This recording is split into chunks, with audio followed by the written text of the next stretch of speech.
कैसे हो आप लोग। बेटा आज के लेक्चर में हम TYBMS का सबसे इम्पोर्टेंट सब्जेक्ट स्टडी करने वाले हैं। बच्चे बोलेंगे सर इम्पोर्टेंट तो सभी सब्जेक्ट है, बट बेटा मेरे प्यारे बच्चों को ये सब्जेक्ट थोड़ा सा ज़्यादा ही हार्ड लगता है। मैं मेरे प्यारे बच्चों से ये बोलना चाहूँगा बेटा हार्ड सब्जेक्ट ही तो पढ़ने में मज़ा आता है। तो बेटा आज के लेक्चर में हम TYBMS सेमेस्टर 6 का मेरा सबसे पसंदीदा सब्जेक्ट ऑपरेशन रिसर्च। बेटा ये सब्जेक्ट मुझे इतना पसंद क्यों है, बिकॉज इसके पीछे भी एक बहुत ही अच्छी स्टोरी है। वो हम फिलहाल स्टोरी बाद में कभी सुन लेंगे। तो आज के लेक्चर में हम TYBMS सेमेस्टर 6 का सबसे अच्छा और मेरा पसंदीदा सब्जेक्ट ऑपरेशन रिसर्च का चैप्टर नंबर 1 स्टडी करने वाले हैं। तो मैं चाहता हूं कि मेरे प्यारे बच्चे ये पूरा लेक्चर अटेंड करें ताकि उनको हर एक कॉन्सेप्ट समझ में आए। और बेटा आज के लेक्चर में हम डिस्कस करेंगे इंट्रोडक्शन, ये होता क्या है, एंड उसके स्टेप्स क्या है। स्टेप्स मैंने ऑलरेडी बोर्ड पे लिखे हुए हैं। और बेटा इसमें हम एक क्वेश्चन सॉल्व करेंगे। तो मैं चाहता हूं कि मेरे प्यारे बच्चे पूरा लेक्चर अटेंड करें। तो चलो लेक्चर स्टार्ट करते हैं।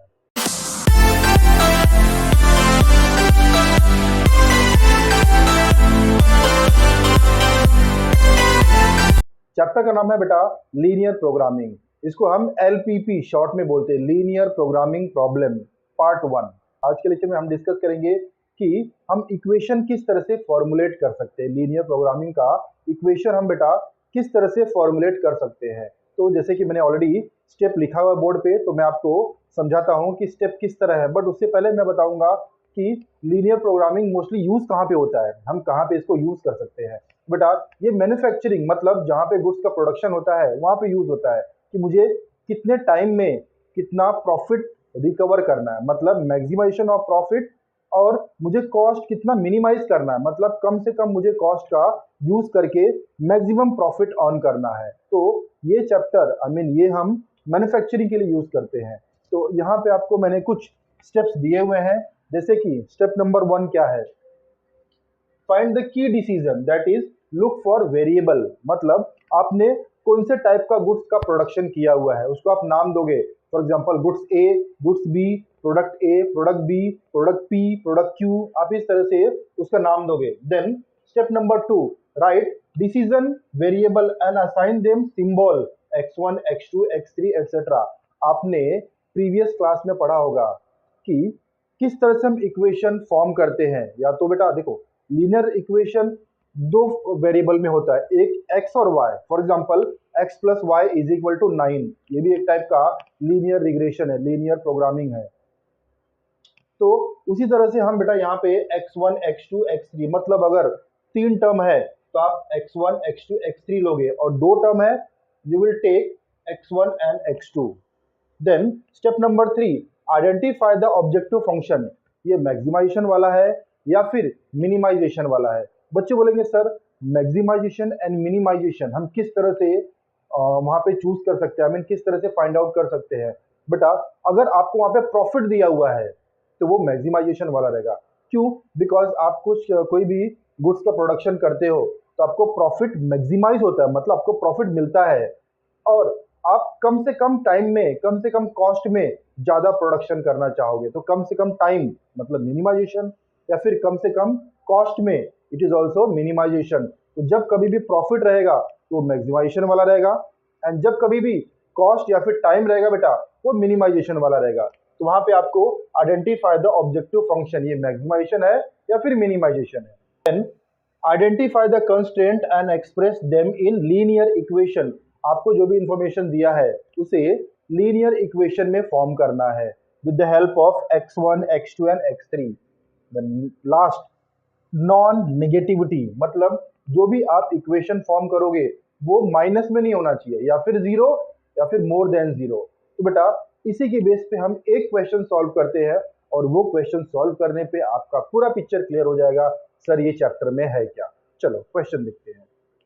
बेटा मैं ऋषभ पब्लिकेशन का बुक यूज कर रहा हूं, एंड पेज नंबर 20 पे question number 1। A company manufactured 2 products, product P and product Q, मतलब find the key decision look for variable। Already उन्होंने मुझे product P and product Q दे दिया है, no need to find out decision variable, मतलब आपको यहाँ पे ऑलरेडी दे दिया है। To manufacture 1 unit of product P 1 machine hours and 2 labour hours. मतलब बेटा प्रोडक्ट पी को मैन्युफैक्चरिंग के लिए 1 मशीन और 2 लेबर लगते हैं। Where as to manufacture 1 unit of product Q 2 machine are and 3 labour are required. मतलब बेटा प्रोडक्ट क्यू को मैन्युफैक्चरिंग के लिए 2 मशीन एंड 3 लेबर्स की रिक्वायरमेंट होती है। At the end of the month total availability of machine are 450 and labour hours are 500। Profit per unit, बेटा यहाँ पे आपको प्रॉफिट दिया हुआ है, मतलब ये क्वेश्चन मैक्सिमाइजेशन वाला है, तो यहाँ पे हमें ऑब्जेक्टिव फंक्शन में मैक्सिमाइजेशन का यूज करना पड़ेगा। Profit per unit of P is 35 and Q is 45. Formulate LPP, linear programming problem, ये मुझे फॉर्मुलेट करना है। बेटा फर्स्ट क्वेश्चन है, आराम से करेंगे, कोई घाई नहीं है, मेरे प्यारे बच्चे कहीं जाने वाले नहीं हैं। तो सबसे पहले बेटा आपको यहाँ पे फॉर्मेट बनाना पड़ेगा।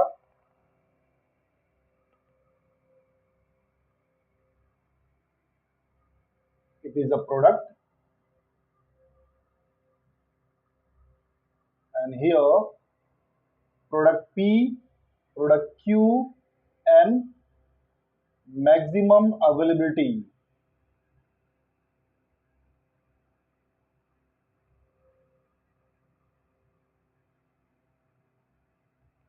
आप सभी क्वेश्चन बेटा इस तरह से एक फॉर्मेट बना लोगे।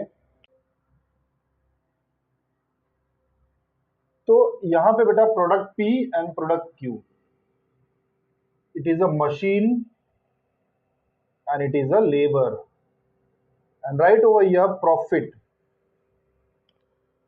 Then here machine, यहाँ पे प्रोडक्ट P में कितने मशीन यूज हो रहे बेटा? 1 machine and 2 labours. Product Q में 2 machine and 3 labour, 2 machine and 3 labours. Then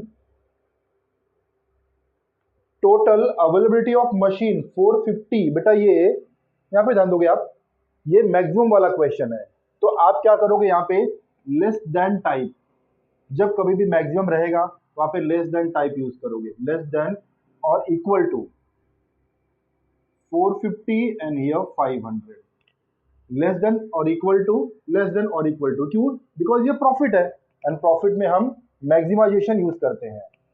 then here profit for P 35 and Q is 45। I hope मेरे प्यारे बच्चों को ये फॉर्मेट समझ में आया है। बच्चे बोलेंगे सर आगे बढ़ते हम।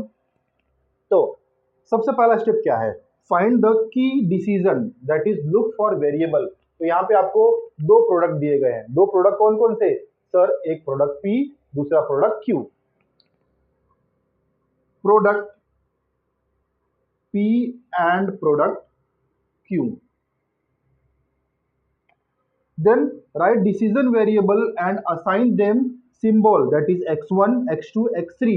तो बेटा यहाँ पे 3 टर्म्स नहीं है, यहाँ पे 2 टर्म है। कौन कौन से? सबसे पहला टर्म सर P है, दूसरा टर्म Q है। So right over here x1 is equal to unit of product P and x2 is unit of product Q. Understood? Now step number 3, identify the objective function। ये maximization वाला है और इसको आप Z से represent करोगे। सो मुझे प्रॉफिट कितना हो रहा है सर? 35 एंड 35 P का है, product P is x1, right over here x1 plus 45 product Q is x2। so it is a identify the objective function। next is what? step number 4, identify the constraint and express them in linear equation। okay bete, then machine P 1 machine and 2 labor, then for product Q 2 machine and 3 labor। इसको आप किस तरह से use करना है? Identify the constraint and express them in linear equation. तो बेटा मैं सबसे पहले यहाँ पे फॉर मशीन का यूज करूंगा। x1 1 है, so we can write over here x1 plus 2x2। x1 means unit of product P, x2 of product Q, that is product Q, less than is equal to 450. Then for labor 2x1, बोलो बेटा आगे क्या आएगा, हाँ 3x2 less than is equal to 500। मेरे students बोल रहे हैं सर अब तो पूरा पिक्चर क्लियर हो रहा है। ठीक है बेटा, इजी चैप्टर है। Then non negativity means x1 and x2 is greater than is equal to 0, मतलब जो भी वैल्यू होगी x1 x2 की वो 0 से बड़ी होनी चाहिए, या फिर 0 या फिर 0 से बड़ा, मैं बोला इसमें ग्रेटर देन और इक्वल टू, उसने बोला हुआ यहाँ पे ग्रेटर देन और इक्वल टू। देन अब बेटा आपको यहाँ पे लिखना है कि मुझे किस तरह से हमने कंस्ट्रेंट फाइंड आउट किया हुआ है। So right over here, hence the LPP can be formulated as maximum z is equal to 35x1 plus 45x2, ये सेम आपको लिख देना है, and subject to constraint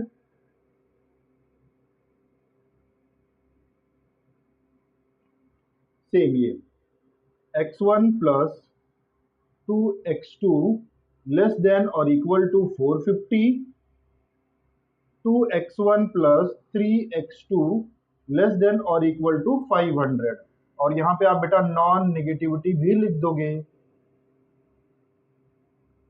greater than 0। Okay, तो ये फिलहाल आपको चैप्टर नंबर 1 में सिर्फ LPP फॉर्मुलेट करना है, सॉल्व नहीं करना है। और बेटा इसके दो मेथड होते हैं सॉल्व करने के। सबसे पहला मेथड होता है graphical method and second is a simplex method. तो बेटा नेक्स्ट लेक्चर में, जो मैं नेक्स्ट लेक्चर लूंगा उसमें मैं आपको ग्राफिकल मेथड सिखाऊंगा। फिलहाल मैं इस चैप्टर में इतना ही बताऊंगा। नेक्स्ट चैप्टर में जो ग्राफिकल मेथड का होगा, second linear programming second part में आपको ग्राफिकल मेथड दिया हुआ है, उसमें मैं आपको बताऊंगा कि हम किस तरह से ग्राफ के जरिए एक्स एंड वाई का वैल्यू फाइंड आउट कर सकते हैं। बेटे बाकी भी क्वेश्चन है, क्वेश्चन नंबर 2 क्वेश्चन नंबर 3 आप सॉल्व करो, एंड जो भी डाउट आएगा आप मुझे कमेंट सेक्शन में बताओ, हम उसके ऊपर डिस्कस करेंगे।